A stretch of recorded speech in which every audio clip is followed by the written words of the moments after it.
Hello everyone, welcome to Study IQ. Study IQ के इस video में हम करेंगे इंपॉर्टेंट इंटरनेशनल बाउंड्री और बॉर्डर। जो भी इंपॉर्टेंट अंतर्राष्ट्रीय बॉर्डर हैं एग्जाम में जो अक्सर पूछे जाते हैं उनको हम इस वीडियो में कवर करेंगे। So let's start the video. India के जो बॉर्डर है वो मैं आपको ऑलरेडी बता चुका हूं। मैंने एक वीडियो बनाया था स्टैटिक जीके में, भारत और उसके नेबर। उसमें हम डिटेल में कर चुके हैं इंडिया के सारे जो नेबर हैं और उनके साथ जो बॉर्डर हैं। एक बार आपको बस फटाफट मैं रिवाइज करवा देता हूं इस वीडियो में। देखिए, पहले कश्मीर को देखते हैं। कश्मीर की जो बाउंड्री है पहले मैं उसको बनाऊंगा यहाँ पे लाल रंग में। तो ये जो है ये कश्मीर की बाउंड्री है। अब इसमें ये वाली जो एक और बाउंड्री है यहाँ पे, और ये एक बाउंड्री और है, यानी कि ये वाला जो पार्ट है ये पाकिस्तान ने इलीगली ऑक्यूपाई कर रखा है, जिसको हम पाकिस्तान ऑक्यूपाइड कश्मीर बोलते हैं। तो जो ये वाली लाइन है जिसे मैं ब्लू कलर में कर रहा हूं, ये अंदर वाली, इसे हम बोलते हैं लाइन ऑफ कंट्रोल। तो लाइन ऑफ कंट्रोल हमारी जो है वो किसके साथ है? ये है लाइन ऑफ कंट्रोल, ये पाकिस्तान के साथ है। फिर इस तरफ ये जो लाइन है, ये वाला पार्ट है यहाँ पे ईस्ट में, ये चाइना ने इलीगली कब्जा कर रखा है, जिसको हम बोलते हैं अक्साई चीन। तो अक्साई चीन के साथ ये जो हमारी अंदर वाली ये बाउंड्री है, इसे हम बोलते हैं लाइन ऑफ एक्चुअल कंट्रोल। तो ये वाली जो है ये है लाइन ऑफ एक्चुअल कंट्रोल। तो लाइन ऑफ कंट्रोल और लाइन ऑफ एक्चुअल कंट्रोल में फर्क क्या है? लाइन ऑफ कंट्रोल पाकिस्तान के साथ है और लाइन ऑफ एक्चुअल कंट्रोल जो है वो चाइना के साथ है। फिर जो हमारा बॉर्डर है यहाँ पे आप ये देखिए, ये जो हमारा बॉर्डर है पाकिस्तान के साथ, हम इसे बोलते हैं red Cliff line. Red Cliff line. और यहाँ पे बांग्लादेश में भी ये देख सकते हैं आप, ये जो लाइन खींची हुई है ये भी है रेड क्लिफ लाइन। तो रेड क्लिफ लाइन भारत का बॉर्डर पाकिस्तान के साथ भी है और बांग्लादेश के साथ भी है, दोनों को रेड क्लिफ लाइन बोलते हैं। यहाँ पे आपको मैं ये भी बता दूं कि गुजरात के साथ जो बॉर्डर है हमारा पाकिस्तान का, इसे बोला जाता है सर क्रीक। सर क्रीक, जिसे पहले बान गंगा भी बोला जाता था, बान गंगा या सर क्रीक।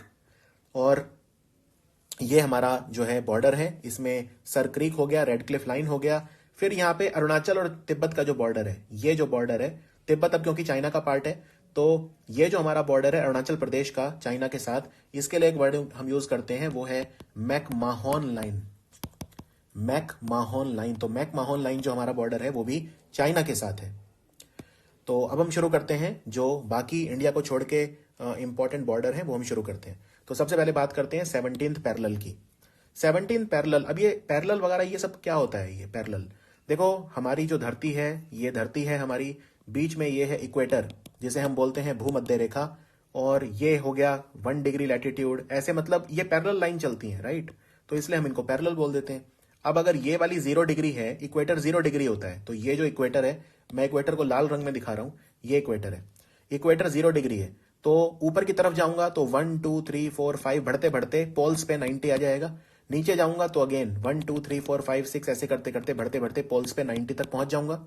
और ये सारी पैरेलल रेखाएं हैं, लैटिट्यूड हैं। तो अगर मैं बोलता हूं मान लो 10 डिग्री, तो यहाँ पे कहीं 10 डिग्री होगा, तो वो 10 डिग्री पैरेलल हो गया। बहुत आसान है। तो 17 डिग्री पैरेलल का मतलब क्या हो गया? 17 डिग्री पैरेलल ये हो गया कि अगर ये हमारी धरती है तो ये इसमें इक्वेटर है, तो यहां कहीं होगा 17 डिग्री नॉर्थ और यहां नीचे कहीं होगा 17 डिग्री साउथ, राइट?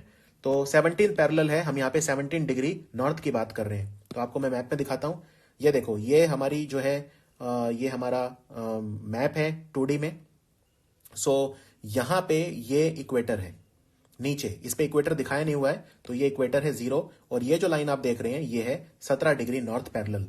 तो ये कहां से होके गुजरेगी? अब वैसे तो ये बहुत सारे कंट्री से होके गुजरेगी, ये यहां से भी होके गुजरेगी सेंट्रल अमेरिका से, फिर ये अफ्रीका में भी होके गुजर रही है, लेकिन जरूरी नहीं है कि ये बॉर्डर बनाए। लेकिन यहां पे जब ये होके गुजरती है नॉर्थ वियतनाम और साउथ वियतनाम के बीच में, तो इनका ये बॉर्डर बनाती है। तो 17 डिग्री पैरेलल लाइन जो है वो बॉर्डर बनाती है नॉर्थ वियतनाम और साउथ वियतनाम का, राइट? आज वैसे नॉर्थ और साउथ वियतनाम नहीं है, आज ये पूरा एक ही कंट्री है, लेकिन एक समय था जब नॉर्थ वियतनाम अलग था और साउथ वियतनाम अलग था। इनफैक्ट एक वॉर हुआ था जिसको बोलते हैं वियतनाम वॉर।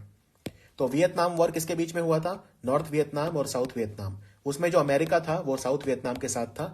तो नॉर्थ वियतनाम एक तरफ था और दूसरी तरफ था साउथ वियतनाम और अमेरिका। इनके बीच में वियतनाम वॉर हुआ था जो 20 साल से ज्यादा चला था। उसमें अमेरिका की हार हुई थी, मतलब अमेरिका वियतनाम को जीत नहीं पाया था, नॉर्थ वियतनाम को, और फिर वियतनाम पूरा एक हो गया था, यूनिफाई हो गया था। तो उस समय नॉर्थ वियतनाम और साउथ वियतनाम के बीच जो ये बॉर्डर था इसे बोलते थे 17th पैरेलल, राइट? तो 17th पैरेलल जो है ये डिमार्केशन लाइन है नॉर्थ और साउथ वियतनाम के बीच में। और 17 पैरेलल आज इररेलेवेंट है, यानी आज ये इसका कोई महत्व नहीं है, क्योंकि वियतनाम एक है। 1976 में वियतनाम जो है वो एक हो गया था, उसका एकीकरण हो गया था, यूनिफिकेशन हो गया था। तो आई होप 17 पैरेलल को आप नहीं भूलेंगे। अब हम बात करते हैं 20th पैरेलल। 20th पैरेलल जो है ये बेसिकली बॉर्डर बनाती है सूडान और लिबिया का। ऐसा जरूरी नहीं है कि पूरा बॉर्डर बनाती है, क्योंकि ऑब्वियसली लाइन कोई इतनी सीधी नहीं हो सकती, कभी भी बॉर्डर ऐसा नहीं होता कि एकदम सीधा होता है, लेकिन हाँ कुछ ना कुछ हिस्सा जो है वो बनता है। अब आप यहाँ मैप में देखिए, ये इक्वेटर है, ये लाइन इक्वेटर है, यानी कि ये 0 डिग्री लाइन है। तो इक्वेटर पास होता है, रिपब्लिक ऑफ कॉन्गो, केनिया वगैरह इन सबसे पास होता है। अब हम 20 डिग्री बोल रहे हैं, तो 20 डिग्री कहाँ होगा? 20 डिग्री कहीं ऊपर होगा। और ये सूडान और लिबिया का जो बॉर्डर है वो कौन सा है? यहाँ पे देखिए, ये जो कंट्री है ये है सूडान, और ये वाला जो है ये है लिबिया, यानी यहां पे कहीं ये लाइन ऐसे होगी 20 डिग्री पैरेलल। तो यहां पे ये 20 डिग्री पैरेलल होगी, तो ये लाइन जो है ये बॉर्डर बनाती है सूडान और लिबिया का, 20 डिग्री नॉर्दर्न लैटिट्यूड। अब हम बात करते हैं 22nd पैरेलल। तो अभी हमने देखा था सूडान और लिबिया वाली जो लाइन है, ये यहां पे बॉर्डर जो बन रहा है ये कितना है? ये 20 डिग्री नॉर्थ लैटिट्यूड है, राइट? तभी हमने इसको कहा था 20th पैरेलल। तो इसी के ऊपर आ जाइए थोड़ा सा। तो अब इसके ऊपर अगर आप आएंगे तो मैं आपको यहां पे दिखाता हूं, ये तो है सूडान और लिबिया वाला, राइट? इसके थोड़ा सा ऊपर ये इजिप्ट और सूडान का जो बॉर्डर बना रही है ये है 22 डिग्री। तो ये बिल्कुल ठीक है, क्योंकि इसके नीचे वाली जो है ये 20 है, तो 20 की थोड़ा ऊपर फिर 22 हो गया, तो ये 22 डिग्री नॉर्थ पैरेलल जो है ये बना रही है सूडान और इजिप्ट के बीच में बॉर्डर, राइट? ये अफ्रीका के जो ईस्ट अफ्रीका की बात कर रहे हैं, इजिप्ट और सूडान। अब हम बात करते हैं 25 पैरेलल। अब हमने देखा कि सूडान और लिबिया के बीच में, ठीक है, सूडान और लिबिया के बीच में ये है 20 डिग्री, ये है 22 डिग्री। अब 25 की बात हो रही है, तो 25 जो है, मैं ये आपको पहले लाइन बना देता हूं, ये वाली। तो ये वाली जो लाइन है ये कौन सी है? ये 22nd पैरेलल है, ये 22nd पैरेलल, ठीक है, ये वाली लाइन। अब मुझे 25 की बात करनी है, तो 25 यहां पे कहीं पे है, ये यहां पे कहीं पे 25 है ये। अब ये 25 डिग्री किसका बॉर्डर बना रही है? सो ये मॉरिटियाना और माली के बीच में जो बॉर्डर है ये बना रही है नॉर्थ बॉर्डर, इसलिए यहां पे मेंशन किया हुआ है नॉर्दर्न मोस्ट बॉर्डर, क्योंकि मॉरिशियाना और माली के बीच में ये मॉरिशियाना है और ये माली है, तो इनके बीच में ये वाला बॉर्डर भी है। लेकिन ये तो लॉन्गिट्यूड है, ये तो ऐसे है, लैटिट्यूड तो ऐसे होते हैं, तो इसीलिए यहां पे लिखा हुआ है। लेकिन अगर आप इसको ध्यान से देखें तो यहां पे एक छोटा सा बॉर्डर यहां पे भी आता है, तो ये वाली लाइन है 25 डिग्री लाइन। तो 25 डिग्री पैरेलल जो है माली और मॉरिशानिया के बीच में अफ्रीका में बॉर्डर बना रही है। अब हम बात करते हैं 31st parallel. 31st parallel again यहां पे कहीं ये इक्वेटर है, ये 0 डिग्री लाइन है, तो काफी ऊपर है इसके 31 डिग्री लाइन, राइट? तो क्योंकि ये तो ट्रॉपिक ऑफ कैंसर के भी ऊपर है, ट्रॉपिक ऑफ कैंसर यहां पे कहीं है 23.5 डिग्री, तो ये तो उसके ऊपर भी है, राइट? तो 31st पैरेलल जो होता है ये इराक और ईरान के बीच में बॉर्डर बनाता है। आपको यहां पे दिखा देता हूं मैं, इराक और ईरान के बीच में ये जो लाइन है, ये देख रहे हैं आप, ये लाइन ये है 31st पैरेलल। तो यहां पे ये जो कंट्री है ये इराक है, और ये जो बहुत बड़ा कंट्री है ये ईरान है, राइट? ईरान है। तो इनके बीच में ये वाला जो बॉर्डर है यहाँ पे देखिए, ये छोटा सा बॉर्डर है यहाँ पे। तो वैसे तो बहुत बड़ा बॉर्डर यहाँ पे भी है, लेकिन हम जैसा मैंने बताया कि ये पैरेलल लाइन जो होती है जरूरी नहीं है पूरा बॉर्डर बनाए, लेकिन हाँ अगर थोड़ा भी बनाती है तो हम बोल देते हैं कि बॉर्डर बना रही है। तो 31st पैरेलल जो है इराक और ईरान के बीच में बॉर्डर आता है। उसके बाद बात करते हैं 38th पैरेलल। बहुत इंपॉर्टेंट है 38th पैरेलल, तो समझ लो हर एग्जाम में आता है, ऑलमोस्ट हर एग्जाम में। देखो 38th पैरेलल जो है नॉर्थ कोरिया और साउथ कोरिया के बीच में बॉर्डर है। अब यहाँ पे देखो, ये ऊपर नॉर्थ कोरिया, ये साउथ कोरिया, ये चाइना है, ये जापान है। यहाँ पे ये जो है ये आइलैंड देख रहे हैं, ये जापान के हैं, ठीक है? ये होन्शु है, ऊपर होकाइडो है, फिर यहाँ पे ये क्यूशु है, ये शिकोकू है। 4 आइलैंड्स हैं बड़े जापान में, और बाकी छोटे हैं। अब इसमें ये जो है आप देख रहे हो, ये ऊपर डीपीआर के ये है नॉर्थ कोरिया, ठीक है, और नीचे है ये रिपब्लिक ऑफ कोरिया यानी साउथ कोरिया। इनके बीच में ये जो लाइन है ये 38th पैरेलल है, और इसको डीमिलिटराइज जोन भी बोलते हैं। डीमिलिटराइज जोन, ये भी क्वेश्चन आता है एग्जाम में कि डीमिलिटराइज जोन यानी DMZ ये किसके बीच में बॉर्डर है? तो ये उत्तर और दक्षिण कोरिया के बीच में है। हमेशा से एनिमी रहे हैं, प्रतिद्वंदी रहे हैं, आज भी दोनों के बीच में जो रिश्ते हैं काफी अच्छे नहीं हैं। अब हम बात करते हैं 49th पैरेलल।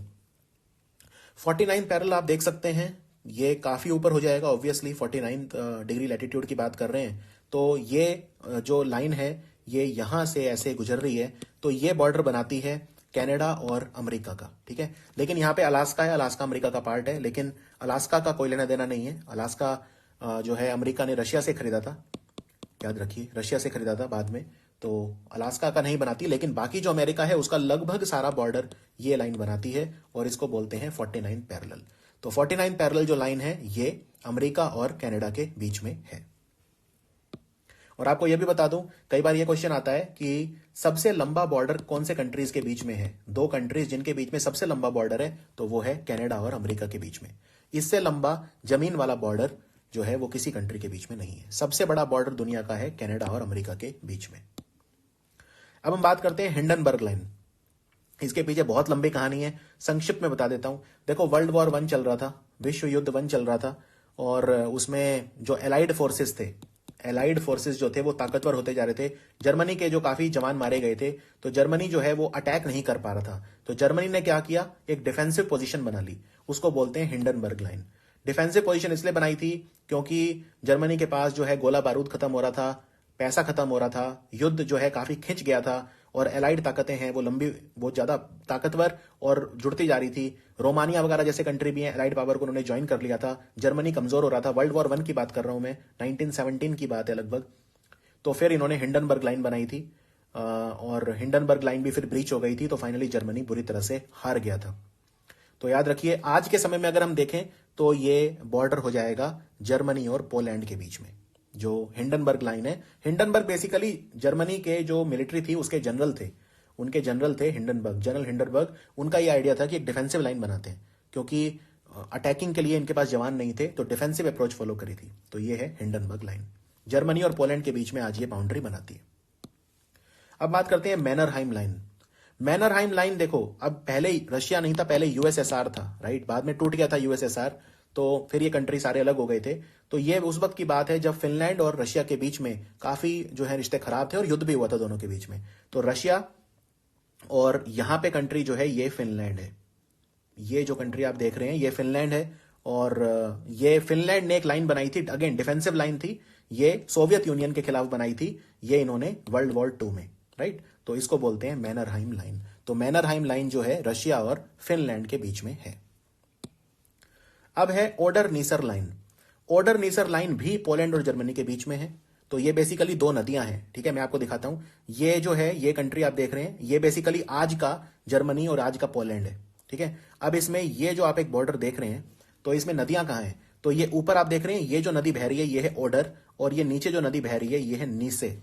ओडर और नीसे, तो ये जो लाइन है ये आज जर्मनी और पोलैंड के बीच में है। तो ये है ओडर नीसर लाइन। उसके बाद है सीगफ्रीड लाइन।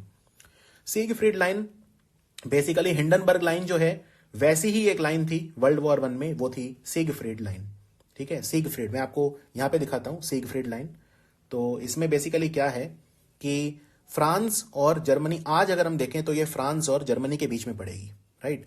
तो यहां पे जो ये आप देख रहे हैं, ये लाल रंग की इतनी लंबी लाइन है, यहां पे ये लाइन है जो जर्मनी ने बनाई थी, और इसके जवाब में एक लाइन फ्रांस ने बनाई थी, और वो है मैगीनॉट लाइन। तो ये जो आप देख रहे हैं हरे रंग में, तो ये जो आप हरे रंग में देख रहे हैं ये वाली लाइन है मैगीनॉट। तो फर्क इतना है कि मैगीनॉट लाइन जो होती है वो फ्रांस ने बनाई थी, और सीगफ्रीड लाइन जो है वो जर्मनी ने बनाई थी। बस इतना फर्क है, दोनों ही फ्रांस और जर्मनी के बीच में हैं, वर्ल्ड वॉर 1 के वक्त बनाई गई थी। अब ये लाइन एग्जैक्टली मतलब क्या है? लाइन मतलब क्या कोई लाइन खींची हुई है? नहीं, लाइन मतलब युद्ध में होता है, आप एक गड्ढा बनाते हो, ठीक है। आप एक गड्ढा बनाते हो, काफी डीप गड्ढा होता है, कई बार 10 मीटर 20 मीटर, मतलब उसमें आराम से जवान आ जाते हैं, जवान और सामान आ जाता है। अगर मान लो शत्रु आपका सामने से आ रहा है, तो आप ऐसे नहीं है कि आप भी सीधा, एक मैदान होता है उसमें से आप फायर करना शुरू कर दोगे, ऐसा नहीं होता। आप यहाँ पे गड्ढा बनाते हो, उस गड्ढे में आपके जवान बैठते हैं अंदर बंदूकें वगैरह लेके, इसको लाइन बोलते हैं, ठीक है। तो जर्मनी ने ये इतनी लंबी लाइन बनाई है, मतलब जर्मनी के हजारों सैनिक यहाँ पे ऐसे तैनात थे गड्ढों के अंदर। ट्रेंचेस बनते हैं, सुरंग बनते हैं, सामान होता है, इंफ्रास्ट्रक्चर होता है, लॉजिस्टिक होती है, रसद होता है, ठीक है।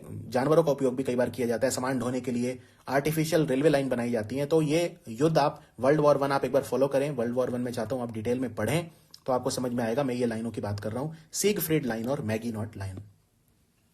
सो मैगीनॉट लाइन भी जर्मनी फ्रांस के बीच है, ये डिफेंसिव लाइन है जो फ्रांस ने बनाई थी, तो ये फ्रेंच बॉर्डर पे है टुवर्ड्स जर्मनी। और लेकिन मैगीनॉट लाइन जो है ये वर्ल्ड वॉर 2 के पहले बनी थी, ठीक है, वर्ल्ड वॉर 2 के पहले बनी थी। उसके बाद है 16th पैरेलल। 16th पैरेलल जो है, अब ये काफी नीचे हो जाएगा, 16th पैरेलल की बात हो रही है, तो यहां पे नीचे आ जाओ, ये इक्वेटर है, अब ये 16th पैरेलल जो है, ये 16th पैरेलल साउथ की बात हो रही है, ठीक है।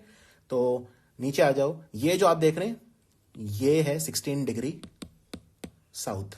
तो ये बॉर्डर बन रहा है अंगोला और नमीबिया के बीच में। अंगोला और नमीबिया के बीच में जो ये बॉर्डर है, ये नमीबिया है, ये अंगोला है, इनके बीच में जो बॉर्डर है ये है 16 डिग्री पैरेलल साउथ। फिर बात करते हैं 24th parallel. 24th parallel exam में आ चुका है, इंडिया और म्यांमार के बीच है, यानी 24 डिग्री पैरेलल नॉर्थ। अब ये नॉर्थ मेरे को कैसे पता चला नॉर्थ है? क्योंकि इंडिया इक्वेटर के ऊपर है। अगर आप वर्ल्ड का मैप देखें, ये दुनिया है हमारी, ठीक है, ये जो है ये 0 डिग्री लाइन है और ये 0 डिग्री लॉन्गिट्यूड है, Greenwich meridian time line 0 degree longitude. तो इंडिया यहां पे है कहीं, ये इंडिया है। तो इंडिया कहां पे है? इंडिया नॉर्थ में है और ईस्ट में है। तो इंडिया नॉर्थ ईस्ट हेमिस्फीयर में है, उत्तरी गोलार्ध में है और पूर्वी गोलार्ध में है, राइट। तो उत्तर पूर्वी गोलार्ध में है इंडिया। तो इसलिए हम इंडिया की बात कर रहे हैं, तो ऑब्वियसली नॉर्थ की बात कर रहे हैं क्योंकि इक्वेटर के ऊपर है जो इंडिया है। तो 24th पैरेलल जो है इंडिया और म्यांमार के बीच में है। इंडिया और म्यांमार के बीच में, म्यांमार का बॉर्डर जो है हमारे 4 नॉर्थ ईस्टर्न स्टेट से लगता है। तो ऊपर अरुणाचल प्रदेश से लगता है और फिर उसके बाद नागालैंड, फिर उसके बाद मणिपुर और फिर उसके बाद मिजोरम, इन चारों से लगता है म्यांमार का बॉर्डर। अब बात करते हैं ग्रीन लाइन।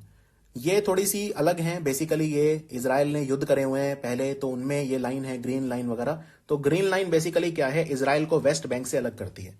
अब यहां पे आप देखें, ये इजराइल है, ये पूरा इजराइल है जो आप देख रहे हैं। इसमें ये जो आप देख रहे हैं ग्रीन कलर की लाइन, ये वेस्ट बैंक है। तो वेस्ट बैंक और इजराइल के बीच में जो ये लाइन है, हम इसे बोलते हैं ग्रीन लाइन। क्लियर? इजराइल और वेस्ट बैंक को अलग करती है। उसके बाद है ब्लू लाइन। अब यहां पे देखिए, ये जो कंट्री है ऊपर, ये लेबनन है, ये लेबनन है और ये लेबनन और इजराइल का बॉर्डर है जिसकी हम बात कर रहे हैं, लेबनन और इजराइल का बॉर्डर। तो इसको बोलते हैं ब्लू लाइन। लेबनन और इजराइल के बॉर्डर को ब्लू लाइन बोलते हैं। फिर है पर्पल लाइन। पर्पल लाइन क्या होता है? इजराइल और सीरिया के बीच में एक सीज फायर लाइन थी। सीज फायर मतलब होता है युद्ध विराम, राइट। तो पर्पल लाइन क्या है? इजराइल और सीरिया के बीच में युद्ध चला था 1967 में 6 दिन तक। उसके बाद फिर जब युद्ध विराम लगा तो ये लाइन क्रिएट हुई थी, पर्पल लाइन। अब सीरिया कहां है? यहां पे आप देख सकते हैं, ये सीरिया है, ये गोलन हाइट्स है। उसके बाद इजराइल ने गोलन हाइट्स को भी ऑक्यूपाई कर रखा है, राइट। और तो यहां पे ये जो सीरिया और इजराइल का बॉर्डर है रफली, इसे बोलते हैं पर्पल लाइन। उसके बाद है कर्जन लाइन। अब आप देखिए, ये रशिया है, लेकिन रशिया और पोलैंड डायरेक्टली नहीं मिलते हैं। लेकिन एक समय था जब रशिया यूएसएसआर था, तो तब यूएसएसआर जो था काफी बड़ा था, तब डायरेक्ट पोलैंड और यूएसएसआर का बॉर्डर लगता था। उस समय पोलैंड और सोवियत रशिया मतलब यूएसएसआर, उनके बीच में लाइन थी, ठीक है, उसके बीच में लाइन थी। तो ये थी कर्जन लाइन। बस नाम याद रख लो आप, पोलैंड और रशिया के बीच में। तो सबसे लंबा बॉर्डर दुनिया का कौन सा है? सबसे लंबा बॉर्डर जो दुनिया का है वो है अमेरिका और कनाडा के बीच में। अगर आपसे पूछें दुनिया का सबसे ऊंचा बॉर्डर कौन सा है, हाईएस्ट बॉर्डर, तो हाईएस्ट बॉर्डर है चाइना और नेपाल के बीच में। क्योंकि चाइना और नेपाल का जो बॉर्डर है वहीं पे पड़ती है माउंट एवरेस्ट, और माउंट एवरेस्ट दुनिया की सबसे ऊंची चोटी है, 8,848 मीटर है। तो इससे ऊंचा क्या है? कुछ भी नहीं। तो सबसे ऊंचाई पे जो बॉर्डर है वो है चाइना और नेपाल के बीच में। बस इतना आपको ध्यान रखना है। सो ये था हमारा छोटा सा लेकिन important video, important international boundaries, important international border, और इंडिया वाले भी आपको पढ़ने हैं। उसके लिए आप इंडिया और नेबर वाला वीडियो पढ़िए। अगर आप ये दोनों वीडियो देख लेते हैं तो आप बहुत आसानी से सारे क्वेश्चन एग्जाम में कर पाएंगे। और विजुअल अपील इसमें लगाई मैंने, विजुअल मेथड जो है उसमें आप काफी आसानी से याद रख पाएंगे। खासतौर पर अफ्रीका के जो पैरेलल हैं वो आप बड़ी आसानी से याद रख पाएंगे। Thank you for watching static GK on study IQ।